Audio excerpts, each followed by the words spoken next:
Hi viewers, welcome to our channel. ప్రస్తుతం మనతో పాటు ఇమ్మంది రామారావు గారు సీనియర్ జర్నలిస్ట్ ఉన్నారు. వారితో ఒకసారి మాట్లాడదాం. సార్ నమస్కారం. సార్ నమస్తే బాబు. సార్ మొన్న వైసీపీ కార్యకర్త పైన ఒక టీడీపీ వ్యక్తి అతి దారుణంగా కత్తులతో నరికి చంపేశాడని చెప్పేసి ఆ వీడియోలు అవన్నీ కూడా సోషల్ మీడియాలో వైరల్ అయ్యాయి. ఆయన వైసీపీ ఆయన, టీడీపీ ఆయనని ప్రచారం కూడా జరుగుతుంది సార్. ఈ నేపథ్యంలో వైసీపీ వాళ్ళు విమర్శలు చేస్తున్నారు సార్ టీడీపీ వాళ్ళ పైన. రెడ్ బుక్ రాజ్యాంగాన్ని అమలు చేస్తున్నారు జగన్మోహన్ రెడ్డి గారు అని చెప్పేసి వైసీపీ నేతలు అంటున్నారు. అటు జగన్ గారు కూడా మోదీ గారికి ఒక లేఖ రాశారు, శాంతి భద్రతలు లోపించాయి, ఒకసారి మీరు పరీక్షించాలని చెప్పేసి. ఏ విధంగా చూస్తారు సార్ వీటిపైన?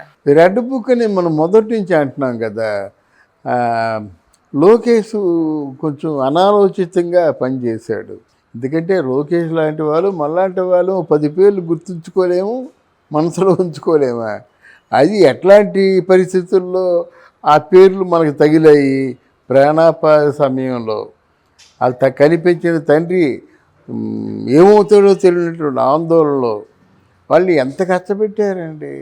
అందులో భువనేశ్వరి దేవి ఒక మాట అంది, నా భర్త ఏమో జైల్లో, నా కొడుకేమో ఢిల్లీలో, నా కోళ్ళేమో క్యారేజీలు తీసుకొస్తుంది, నా మనవుడు ఒక్కడే దిక్కుమాలి పక్షుల ఆయాలు చూసుకుంటున్నారు. ఎంత గొప్ప మాట అది. అది విన్న వాళ్ళకి ఎవరికైనా గుండె తరుక్కుపోద్ది అన్నమాట. అటువంటి సందర్భములు అన్నీ ఆయన తాలూకు మనసులో ఉన్నాయి కదా. ఆ మనసులో ఉన్న విషయాన్ని గుర్తుపెట్టుకోవడానికి ఒక డైరీ అవసరం అవుతుందని నేను అనుకోను. అదే మొదటి నుంచి చెప్తున్నాను. ఎందుకంటే నేను చెప్పానంటే నా మనస్సాక్షికి ఏది నచ్చుతుందో అదే చెప్తా. ప్రజలు ఏమనుకుంటున్నారో, ఏం జరగబోతుందో నా ఆలోచన మేరకు ఆలోచించి చెప్తా. అదే చెప్పేసి రెడ్ బుక్ ఏమిటి, ఇంకోటి బ్లాక్ బుక్ అంటాడు, ఇంకోటి ఎల్లో బుక్ అంటాడు. ఈ బుక్కులేంటి అని అనిపించింది, అయిపోయింది. అయితే అప్పుడు ఏమంటున్నారు, రెడ్ బుక్ రాజ్యాంగాన్ని అమలు చేస్తావా అంటే రెడ్ బుక్ తప్పితే ఇంకే బుక్కులు ఉండవా? కేసులు ఎంతోమంది పెట్టారు వైసీపీ వైసీపీ నాయకుల మీద. మరి ఆ కేసు ఉండదా? రెడ్ బుక్లోనే ఉండవలసిన అవసరం లేదు. సమాజంలో అందరూ ప్రత్యక్షంగా చూస్తుండగా దాడులు జరిగాయి, అంటే అరెస్టులు జరిగాయి, ప్రశ్నించే వాళ్ళు తల పగిలిపోయాయి. ఇంట్లో వ్యభిచార కేసులు పెట్టారు. భార్యాభర్తలు పడుకున్నా గుప్పుడు గంజాయి తీసుకొని వెళ్ళి వీళ్ళిద్దరూ వ్యభిచారులు అన్నారు. ఇటువంటి కేసులన్నీ మీకు గుర్తుకు రాలేదు? వీళ్ళు పెడితే వాళ్ళు పెడతారు కదా. కాదంటే పరిపాలన మీది కాబట్టి మీ అవతల వాళ్ళు ఎవరైనా మీ మీద చేస్తే ఆ కేసు గురించి అంత ఆలోచించరు. కానీ మరి ఆలోచించవలసిన ఇంకోసారికి కేసు పెడితే ఆలోచించాలి కదా. నిన్న కాక మొన్న మా మిత్రుడు రఘురామకృష్ణరాజు కూడా చెప్పాడు కదా, బ్యాంక్ చేతి నేను అరెస్ట్ చేయకపోతే మనిషినే కాదని చెప్పాడు. తప్పే ఉంది ఇందులో. ఆయన ఏదో బుక్లో రాజకీయాలు కదా. అందువల్ల ఎవరు చట్టం నుంచి, తర్వాత లా అండ్ ఆర్డర్స్ నుంచి ఎవరు తప్పించుకోలేరండి. ఆ ప్రధానమైన విషయాలు వాళ్ళు గుర్తుంచుకోవటం లేదు, కానీ తప్పించుకోలేరు. తర్వాత వాళ్ళే అంటే కూటమిలో ఉన్న నాయకులు తొందరపాటు ప్రదర్శిస్తే ఈ కొడాలి నాని ఉండడు, పేరుని నాని ఉండడు, వల్లభనేని వంశీ ఉండడు, అక్కడ రోజా ఉండదు, అనిల్ కుమార్ యాదవ్ ఉండడు, తర్వాత ఇక్కడ అమ్మాయి ఎవరు విడుదల రజనీ ఉండదు, ఎవరు ఉండరు, అంబటి రాంబాబు ఉండడు, ఎవరు ఉండరు. వెంటనే జైల్లో పెట్టేయచ్చు. వాళ్ళు కేవలం రాజ్యాంగపరంగా అంటే డాక్యుమెంటల్ విట్నెస్ పరంగా అప్పీల్ చేద్దామని ఆలోచనతో ఉన్నారు. ఈలోగా కంగారు పడితే ఎలాగవుద్ది? ఇప్పుడు కొట్టకముందే అమ్మో బాబు అన్నట్టుగా ఉంటుంది అన్నమాట. వాళ్ళకి కొట్టలేదు. కొట్టాలంటే రీజన్ చూపించి కొట్టాలి. అనవసరం తొందర పడలేదు. చంద్రబాబు పరిపాలన కనుక అంత తొందర పడ్డు. దానికి సరైనటువంటి డాక్యుమెంటల్ విట్నెస్ ఉన్నప్పుడే అది లా అండ్ ఆర్డర్స్ దృష్టి తీసుకొస్తాడు, కంప్లైంట్ ఇస్తాడు. లీగల్ అథారిటీస్ వాళ్ళు చూసుకుంటారు. వాళ్ళు ఏ శిక్ష వేయాలో వాళ్ళ తాలూకు అంటే నామ్స్ ప్రకారంగా వాళ్ళు శిక్ష వేస్తారు. ఆ శిక్షకి వీళ్ళకి ఏ సంబంధం ఉండదు. ఇదే రెడ్ బుక్ రాజ్యాంగం ఏంటి అర్థం లేకుండా అది ఊసిపోయిన మాటలు, కానీ అటువంటి మాటలు మాట్లాడడం కరెక్ట్ కాదు. ఇంకా రెండవది ఏంటంటే జగన్మోహన్ రెడ్డి మోదీకి కంప్లైంట్ ఇచ్చాడు అంటే ఇక్కడ 2 విషయాలు మనకి స్పష్టంగా అర్థమవుతున్నాయి. జగన్మోహన్ రెడ్డి మోదీ దగ్గరికి వెళ్ళే అవకాశాలు ఇప్పుడు లేవు గనక దయచేసి నాకు అపాయింట్మెంట్ ఇవ్వండి అని అడిగే పరిస్థితి వచ్చింది.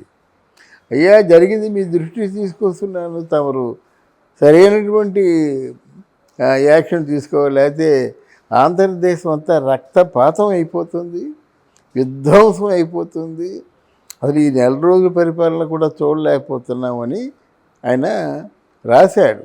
మోదీకి లేఖ రాశాడు. మోదీకి తెలియదా ఆంధ్రదేశంలో విధ్వంసం ఎప్పుడు పుట్టిందో, ఎలా ఎలా దాడులు జరిగాయో, ఎన్ని లక్షల కోట్లకు అవినీతి జరిగిందో, కొద్దిమంది మంత్రులు ఎన్ని వేల కోట్లు సంపాదించుకున్నారో. ఈరోజు తాజాగా చూసినట్టయితే విజయసాయి రెడ్డి గారికి అత్యంత ఆత్మీయురాలు, అంతకంటే వివరంగా మనం చెప్పుకోవద్దు, అత్యంత ఆత్మీయురాలు. ఇంటికి ఆ కొడుకు పుట్టినట్టయితే ఆ కొడుకు ఎవరి కొడుకు అనేది తీసి పక్కన పెడదాం. ఆ కొడుకు బాలసారి అయినప్పుడు బంగారు గొలుసు ఇచ్చాడు. తీరా తీగంతా లాగితే ఆ దేవాదాయ భూములన్నింటినీ కూడా సెటిల్మెంట్ చేసేసి కోట్లు సంపాదించేసింది ఈ శాంతి అనేటువంటి ఒక అమాయకంగా నటించినటువంటి జ్ఞాన. పైగా తిరిగి వాళ్ళు రివర్స్లో మాట్లాడుతున్నారు, అది వేరే విషయం, దానికోసం ఇంకోసారి చెప్పుకుందాం. కానీ ఏంటంటే అధర్మంగా చూసింది నువ్వు, దాడులు చేయించింది నువ్వు, కేసులు పెట్టించింది నువ్వు, రక్తపాతం చవి చూసింది నువ్వు, నామినేషన్కి వెళ్తే చెయ్యి నరికేసింది నువ్వు, ఎంతమందిని చంపేసావో నీ తాలూకు దృష్టిలో భద్రంగా ఉన్నాయి. అంటే ఒక నెల రోజులు పరిపాలన చూడలేకపోయారు వాళ్ళు. ఒకరు మర్డర్ చేశారో ఏ కారణం చేశారో చట్టం ఎవరిని ఒప్పుకోదండి అనుకుంటాం. స్వయంగా చంద్రబాబు నాయుడు చెప్పినప్పుడు కూడా చట్టం ఒప్పుకోదు. కళ్ళకు కనిపించేటువంటి నిజాన్ని చూస్తుంది, అక్కడ ఎంక్వైరీలు చేస్తుంది, టాప్ టు బాటం చేస్తుంది.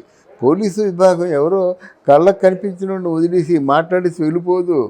డౌన్ టు ఎర్త్ ఎవరెవరు ఉన్నారు వీళ్ళకి సంబంధికులు అందరినీ కూడా మాట్లాడుతుందన్నమాట. అప్పుడు శిక్ష వేస్తుంది. అంతకుముందు నువ్వెందుకు కంగారు పడతావు? ఓడిపోయినోడివి, నీ సమాజం గురించి మాట్లాడే అర్హత కూడా లేదు కదా.